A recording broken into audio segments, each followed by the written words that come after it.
السلام علیکم۔ اعوذ باللہ من الشیطان الرجیم، بسم اللہ الرحمن الرحیم۔ اور اس دن کہیں گے، اے ہمارے پروردگار، ہم نے اپنے سرداروں اور بڑوں کا کہنا مانا، انہوں نے ہم کو راستے سے گمراہ کر دیا، تو اے ہمارے پروردگار ان کو دگنا عذاب دے اور ان پر لعنت کر۔ سورہ الاحزاب آیت نمبر 67 68 67 اس دن کیا کہیں گے؟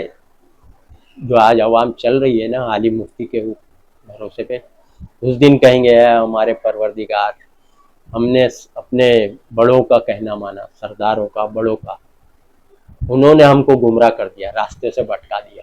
سمجھے آپ؟ کائے کو مانے ان لوگ کا کہنا؟ کیوں مان رہے آج بھی؟ خود پڑھو نا قرآن، یہ قرآن راستے سے بھٹکا دیا، یہ ہے راستہ قرآن۔ ان ھذا القرآن یہدی للتی ہی اقوم، یہ قرآن وہ راستہ دکھاتا ہے جو بالکل سیدھا ہے۔ سورہ بنی اسرائیل آیت نمبر 9۔ تو کیوں آپ لوگ ان لوگ کے چکر میں پڑے عالم مفتی؟ سمجھا؟ سب لوگ عالم مفتی کے چکر میں پڑے نا، علماء نے کہا، عالم نے کہا، ہمارے بڑوں نے کہا، بزرگوں نے کہا، عالموں نے کہا۔ بریلی ہے تو اپنے ہی عالم مفتی کو مانتا ہے، دیوبندی عالم مفتی کو نہیں مانتا۔ بریلی آدمی درگاہ مزار کا ماننے والا انسان دیوبندی عالم مفتی کو گنتا ہی نہیں، ریجیکٹ، گمراہ ہے بولے وہ لوگ۔ عالم مفتی ہے وہ بھی، عالم مفتی کو گمراہ بول رہے ہیں۔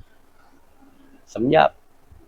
اور دیوبندی کے عوام ہے جو دیوبند کے تبلیغی جماعت کے لوگ ہیں، وہ بریلی عالم مفتی کو گمراہ بولتے ہیں، بھٹکے ہوئے گمراہ، عالم مفتی کو گمراہ بول رہے ہیں۔ سمجھے آپ؟ بریلی اہل حدیث عالم مفتی کو گمراہ بول رہا ہے، دیوبندی بھی، دیوبندی لوگ اہل حدیث عالم مفتی کو گمراہ بولے، یہ لوگ گمراہ ہے، جہنمی ہے۔ سمجھے آپ؟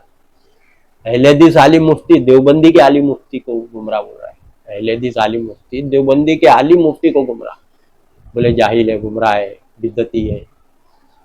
اہل حدیث کے عالم مفتی بریلی کے عالم مفتی کو گمراہ، عالم مفتی کو گمراہ بول رہے ہیں۔ سب عالم مفتی ہے، سب کے پاس سند ہے، ڈگری۔ سمجھے آپ؟ مدرسہ ہی ڈپلیکیٹ ہے تو ڈگری بھی ڈپلیکیٹ ہی ہے نا۔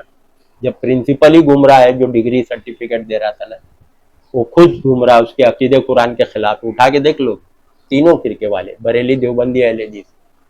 سمجھا؟ تینوں فرقے والے لوگ کو دیکھ لو آپ اٹھا کے، عالم مفتی ہے، بس اپنے اپنے مدرسے کے مطابق ہے جو ان کو سند، ڈگری، اور وہ سند ڈگری دیکھ کے پا کے خوش ہے۔ رشتہ دار ان بھی، ارے ہمارے رشتہ دار ہے عالم مفتی، سوچیے عالم مفتی مگن ہے۔ وہ اللہ فرمانے قرآن میں، جس کے پاس جو دین ہے وہ اسی میں خوش ہے۔ سمجھا آپ؟ جس گروہ فرقے کے پاس جو دین ہے اپنا بنایا ہوا، ملاوٹی گڑی ہوئی حدیث، وہ اسی میں خوش ہے، مگن ہے۔ سوچیے آپ، قرآن میں سب بات بتا دیا ہے، تو علماء کو رب مت بناؤ، علماء کی باتوں پہ مت چلو۔ سمجھا آپ؟ قرآن میں بتا دیا نا۔ ورنہ پھر حشر کے دن اللہ ہم کو تو ان عالموں نے، بڑوں نے، علماء نے گمراہ کیا، تو اللہ نے پہلے ہی الرٹ کر دیا ہے، تو علماء کو رب مت بناؤ، علماء کی باتوں پہ مت چلو جو اللہ کے خلاف یہ لوگ دے رہے ہیں۔ تو آپ کو پتہ کیسے چلے گا کہ اللہ کے خلاف دے رہے؟ جب تک آپ قرآن نہیں پڑھیں گے، جب تک آپ قرآن نہیں پڑھیں گے آپ کو شعور ہی نہیں، پتہ ہی نہیں چلے گا کہ یہ عالم کتنی ملاوٹ کر رہا ہے۔ سچ بات کو لے کے مسالہ لگا کے ادھر ادھر سے جوڑ کے، جھوٹی حدیث، شان نزول جو جھوٹا ہے قرآن کے خلاف، سب جوڑ کے آپ کو دیتے ہیں۔ آپ کو کیسے پتہ چلے گا جب تک کہ آپ کے پاس قرآن کا علم نہیں رہے گا؟ سمجھا؟ اسی لیے قرآن کا علم سیکھنا فرض ہے۔ سورہ قصص میں اللہ فرما دیا، ہم نے قرآن فرض کر دیا ہے، سورہ قصص آیت 85 تاکہ تم کبھی نہیں بھٹکو۔ سمجھے آپ؟ کبھی نہیں بھٹکیں گے اگر قرآن کا علم خود حاصل کریں گے۔ علماء کے نہیں لے کے لیں گے تو اپنا ہی دے گا نا، اہل حدیث ہے تو اپنا دے گا، بریلی ہے تو اپنا دے گا فارمولا، اور اہل تبلیغی ہے تو وہ اپنا فارمولا دے گا۔ عالم مفتی کسی کو مت لو، اپنا خود پڑھو۔ مال دیتے کیا یہ لوگ کو؟ عالم مفتی کو مال دیتے بزنس کرنے کے لیے 5-10 لاکھ دیتے کیا عالم کو؟ کوئی نہیں دیتا۔ کیونکہ مال ہے نا، بولے عالم مفتی کبھی چک کر جائے گا تو کھا جائے گا، تو بزنس کرنے دو نا عالم مفتی کو. جب اتنا عالم مفتی کے بھروسے پہ ہے تم لوگ کہ عالم مفتی علماء کرتے ہیں، تو علماء کو دیو 10-10 لاکھ کہ بھائی بزنس کر کے دیو، 20 لاکھ دیو ان کو کہ بھائی بزنس کرو، کوئی اچھا لے پیسہ بھی. یا تو رکھو اپنی، خالی رکھو نا، خالی امانت رکھو نا گھر میں، بینک میں کیوں رکھو؟ خالی 10-20 لاکھ علماء کے پاس رکھو. بریلی ہے تو اپنے علماء کے پاس رکھو، دیوبندی ہے تبلیغی تو اپنے عالم علماء کے پاس رکھو نا بنڈل نوٹوں کا، یا زیور رکھو. LAD سے تو وہ اپنے عالم مفتی کے پاس کیوں نہیں رکھتے؟ جب تم ان کو اتنا بھروسہ ہے کہ وہ لوگ جو بول رہے ایک دم صحیح بول رہے، جنتی بات بتا رہے، ایک دم صحیح بات بتا رہے، جب بھروسہ اتنا ہے، وہ لوگ اتنے سچے ہیں، تو ان کو پھر تھوڑا نوٹ کا بنڈل بھی دیا کرو نا رکھنے کے طور پہ، یا بزنس کر کے دیو بولنا کوئی اچھا، ڈبل کر کے دو، کاروبار کر کے ڈبل بناؤ. جب تم کو بھروسہ، پیسے کے معاملے میں نہیں کریں گے. کیوں؟ کیونکہ معلوم ہے کہ کہیں گڑبڑ نہیں کر دے مال. تو جنت کے معاملے میں اتنا لاپرواہی، سوچو آپ کہ ان کے بھروسے پہ پھنس جائیں گے. وہی کہیں گے اللہ ہم نے اپنے سرداروں اور بڑوں کا کہنا مانا، انہوں نے ہم کو راستے سے بھٹکا دیا، گمراہ کر دیا. ہم کو یہ راستہ ہے سمجھا، اب اس سے بھٹکا دیے، یعنی اس سے ہٹا دیا، آپ کو لگا دیے فضائل اعمال بخاری پہ، سمجھا آپ. اور بھی کتابیں ہیں، فیضان سنت ہے، تبلیغی نصاب ہے، اور وہ بخاری مسلم، بہشت زیور، آفتاب عالم، نور نامہ، کتابوں کی تو بھرمار ہے. سوچیے آپ، پیغمبر صاحب بھی تو کوئی کتاب نہیں لکھے، نہ کعبے کے امام کوئی کتاب لکھتے انسانوں کی ہدایت کے لیے. کعبے کے امام اتنے امام گزرے اور آج تک کوئی کتاب نہیں لکھتے، بڑے بڑے کعبے کے امام، سمجھا آپ. کیوں کہ ان کو پتہ ہے کتاب یہاں آ چکی ہے، اللہ نے نازل کر چکا ہے، اب کتاب کی انسانوں کو ضرورت نہیں سوائے قرآن کے. بھائی انسانوں کی ہدایت کے لیے اللہ نے قرآن نازل کیا، پوری دنیا کے انسانوں کے لیے، ایسا نہیں کہ خالی مسلمانوں کے لیے، سب آگے، پوری دنیا کے انسان، مسلم غیر مسلم سب آگے، سمجھا. ابھی بھی وقت ہے، قرآن کی باتوں پہ آ جاؤ، سمجھ جاؤ، ورنہ سیدھا جہنم میں چلے جائیں گے. کیونکہ آپ یہ سب باتیں اللہ تعالیٰ نے بتا دیا ہے، علماء سے الرٹ بھی کر دیا. علماء لوگوں کا مال ناجائز طور پہ کھاتے ہیں، علماء کے بارے میں بول رہا ہے نا، سورہ توبہ آیت 34. سمجھا آپ، باتیں ہیں اللہ تعالیٰ نے قرآن میں انسان کو ہدایت پوری بتا دی، الرٹ بھی کر دیا ہے بچ کے رہنا. پھر نبی بھی فرما کے گئے، یہ حدیث کو دبا دیتے، جو قرآن کی تو انکار کرتے ہیں اور حدیث کو چھپا دیتے. نبی بھی فرما کے گئے نا، آخری زمانے میں اسلام کا صرف نام رہ جائے گا، قرآن رسمی طور پہ پڑھا جائے گا، اور مسجدیں بظاہر آباد دکھیں گی، مسجدیں آباد بھری ہوئی دکھیں گی، لیکن ہدایت سے خالی. کیونکہ اس مسجد کے علماء بدترین مخلوق، نبی نے فرمایا، مسجدوں کے علماء بدترین مخلوق، آسمان کے نیچے بدترین مخلوق، انہی سے فتنے آئے نکلیں گے اور انہی میں ختم ہوں گے. مشکات کی حدیث کو تو زیادہ آپ لوگ ترجیح دیتے نا، قرآن کو ترجیح دینا چاہیے، لیکن آپ کے لیے حدیث بھی ہے، جو نبی نے فرمایا بدترین علماء. مجھے میری امت کو دجال سے بڑا خطرہ علماء سے، اسکالر سے، یہ بھی ہے، دیکھ لو آپ. نبی نے فرمایا مجھے میری امت کے بارے میں بہت بڑا خطرہ، دجال سے بھی بڑا خطرہ علماء سے، علماء سو. سمجھا آپ. تو آپ کو کیسے پتہ چلے گا کون سے علماء صحیح کون سے غلط؟ جب تک کہ آپ قرآن نہیں پڑھیں گے پورا، خود اپنی زبان میں ٹرانسلیشن سے نہیں پڑھیں گے، تو آپ کو پتہ ہی نہیں چلے گا کہ صحیح علماء کون ہے، غلط کون ہے. تعداد مت دیکھو، تعداد میں تو اللہ تب بتا دیا اکثریت گمراہ ہے زمین پہ. سورہ انعام 116، زمین پر اکثر لوگ جو آباد ہیں اکثر گمراہ ہے. سمجھا آپ. اکثریت مت دیکھو، کیونکہ کم لوگ ایمان لاتے ہیں. سورہ سبا آیت نمبر 13 میں میرے بندے میں شکر گزار بہت تھوڑے ہیں، کم لوگ شکر گزار ہیں، نیک بندے کم ہیں. قلیل لما یؤمنون، کم لوگ ایمان لاتے ہیں. سمجھا آپ. کم ہے، کم. زیادہ اکثریت دیکھ لو آپ، رشتہ دار، محلہ، کنٹری، سروے کر کے دیکھ لو، پورا جائزہ لے کے کہ کتنے لوگ نیک ہیں کتنے برے. اکثریت گمراہ جہنمی کے، کم لوگ ایمان والے. پھر تب اللہ نے بتا دیا اس دن لڑیں گے. سمجھا آپ. جو عالم کے کہنے پہ چیلے چل رہے نا، کمزور لوگ بڑے لوگ سے کہیں گے، جنہوں نے گمراہ کیا ان کو اس دن لڑیں گے. سورہ سبا آیت 31، 32، 33 پڑھو. کمزور لوگ بڑے لوگ سے کہیں گے، اپنے علماء، سردار، بزرگ سے، کہ تم نہ ہوتے تو ہم مومن ہوتے. سمجھا آپ.